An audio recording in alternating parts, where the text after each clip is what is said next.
For most of her adult life, Elena believed that true love was nothing more than a comforting myth, a story invented by filmmakers, poets, and fairy tales to soften the harsh edges of reality.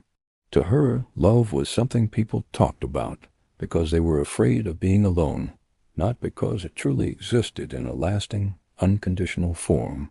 She hadn't always thought this way. There was a time when Elena believed deeply in love, when she imagined a future filled with warmth, loyalty, and emotional safety. She once dreamed of sharing quiet mornings with someone who understood her without words, of growing old with a partner who would remain, even when life became difficult. But life, slowly and patiently, dismantled those dreams. Elena lived in Moscow, a city of ambition and contrast, where history and modern life collided under gray skies and long winters. From the outside, her life looked complete, even enviable. She had a stable, well-paying job, an apartment she had worked hard to afford, and a level of financial independence that many people her age were still striving toward. Her friends admired her strength and discipline. They saw her as someone who had everything under control. People often told her she was lucky, that she had built a good life for herself, and that she didn't really need anyone else to be happy. Elena always smiled politely when she heard those words, nodding as if she agreed, but deep inside she felt a quiet ache that never went away. Her relationships over the years had been filled with disappointment rather than comfort. The men she dated admired her appearance, her confidence, and her success, but few ever tried to truly understand her heart. Conversations rarely went beyond surface-level charm. Affection often came with expectations. Promises were made easily and broken just as quickly. Some men wanted her beauty, seeing her as something to show off. Others wanted her status, treating her success as an extension of their own ego. A few wanted control, mistaking love for possession. None of them made her feel safe enough to be vulnerable. With each failed relationship, Elena became more guarded. She learned to read between the lines, to question every compliment, and to protect herself from disappointment. Slowly, she stopped trusting sweet words and stopped expecting sincerity. Eventually, without realizing it, she stopped believing in love altogether. She convinced herself that independence was enough, that relying on herself was safer than hoping someone else would stay. She told herself that loneliness was easier than heartbreak. Yet no matter how busy she kept herself, the emptiness always returned. Late at night, when Moscow grew quiet and the city lights dimmed, Elena would sit alone in her apartment and feel the weight of everything she had buried. That was when she made a quiet but powerful decision. She decided that love was a lie, and she was done believing in it. The idea of traveling came to Elena on a particularly cold Moscow evening after a long, exhausting day at work. She had returned to her apartment physically drained and emotionally numb. Outside her window, snow covered the streets as people rushed past, wrapped in coats, each of them seemingly heading somewhere important. Inside, her apartment was silent, and the quiet felt heavier than usual. She poured herself a cup of tea and stood by the window, watching life move forward without her. In that moment, Elena realized she was tired in a way sleep couldn't fix. She was tired of routine, tired of emotional coldness, tired of feeling stuck in a life that looked successful but felt incomplete.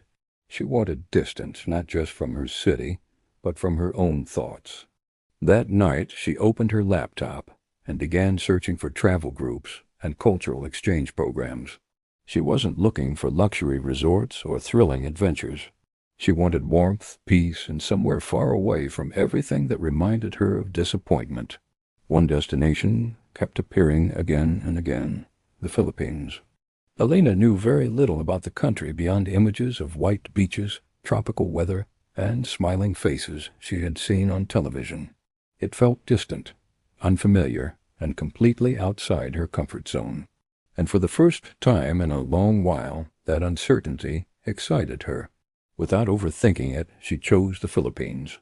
She joined a cultural travel group with no expectations. She wasn't searching for love or trying to reinvent herself. She simply wanted a break from the life that had begun to feel heavy and colorless. When her plane landed in Manila, Elena felt something shift almost immediately. The air was warmer, but more than that, it felt alive. Strangers smiled easily.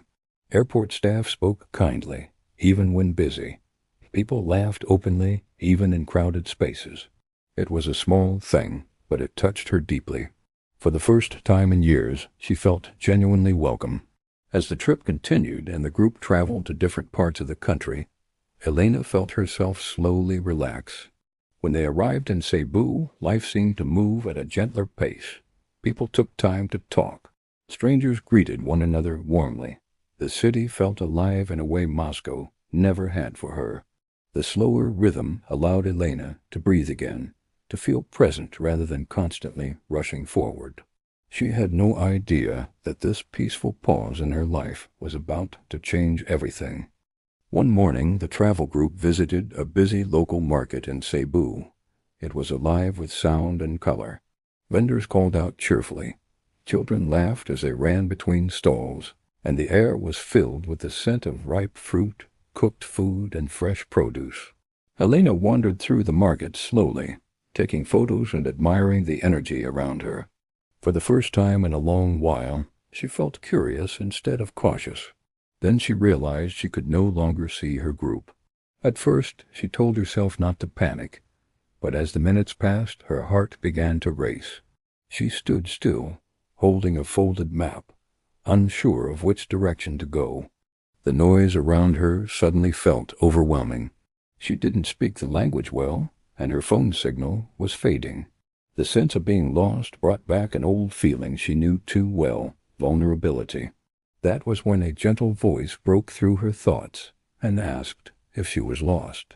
Elena looked up and saw a young Filipino man standing nearby. He wore simple clothes, his hands lightly stained from handling fruit, a clear sign that he worked in the market. His smile was calm and sincere, not curious or intrusive. There was no expectation, in his eyes only concern. His name was Daniel. Daniel worked at the market, helping his family run a small fruit stall. He wasn't wealthy or flashy, but something about his presence immediately put Elena at ease. He spoke gently, explaining that he could help her find her group. As they walked, they began talking about simple things, where she was from, how long she was staying, and whether she liked Cebu so far. Before she realized it, the conversation turned into laughter. Daniel showed her different fruits, explaining which ones were sweetest and which were local favorites. He joked about his childhood, his mistakes while learning English, and growing up helping his parents at the market. His English wasn't perfect, but his sincerity was unmistakable. Elena found herself laughing freely, a sound she hadn't heard from herself in years. When they reached her bus, Elena thanked him sincerely and expected the moment to end there. Instead, Daniel reached for a mango and handed it to her.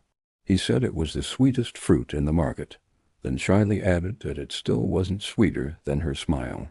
Elena felt her heart skip, surprised by how deeply such a simple moment affected her. That night, alone in her hotel room, Elena couldn't stop thinking about Daniel. It made no sense. She had met him only once, and he was nothing like the men she usually dated. Yet something about him lingered in her thoughts, gentle and warm. The next day she returned to the market, not because she needed fruit, but because she hoped to see him again. And there he was, standing behind his stall, smiling as if he had been waiting. What began as simple conversations slowly grew into something deeper. Elena started visiting the market every day. Sometimes she and Daniel talked for hours about life, dreams, and memories. Other times they sat quietly together, watching people pass by, sharing silence that felt comfortable rather than awkward. Daniel never tried to impress her. He never exaggerated his life or pretended to be someone he wasn't.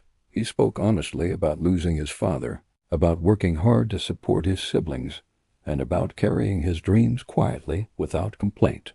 He didn't see hardship as something shameful, just as part of life. Elena listened deeply. She wasn't used to that kind of openness. Back home, people often hid their struggles behind success and pride. Daniel carried his openly, without bitterness. His honesty touched something inside her that had been closed for years. Days turned into weeks. Elena found herself extending her stay in Cebu, telling herself it was for the experience, even though she knew the real reason. Being with Daniel felt easy. It felt real. One evening they sat by the beach watching the sun sink slowly into the ocean. The sky turned orange and gold, and the sound of waves filled the silence. Daniel spoke softly, telling Elena that he knew he wasn't rich or famous, but if love meant taking care of someone, he promised to love her even on days she didn't love herself. Tears filled Elena's eyes. No one had ever spoken to her with such purity. In that moment, she realized this wasn't the love she had doubted for so long. This was something real, something safe, and for the first time, she allowed herself to believe again. When it was time for Elena to return to Russia, leaving felt unbearable. At the airport, she and Daniel stood holding hands, neither wanting to let go. They made no dramatic promises, only quiet assurances that they would stay in touch. Back in Moscow, everything looked the same but felt completely different. The city felt colder than before. Yet every night, Elena and Daniel video called each other. Sometimes the connection was poor, sometimes the calls were short, but they never missed a day. Unknown to Elena, Daniel was quietly saving money, working longer hours and planning.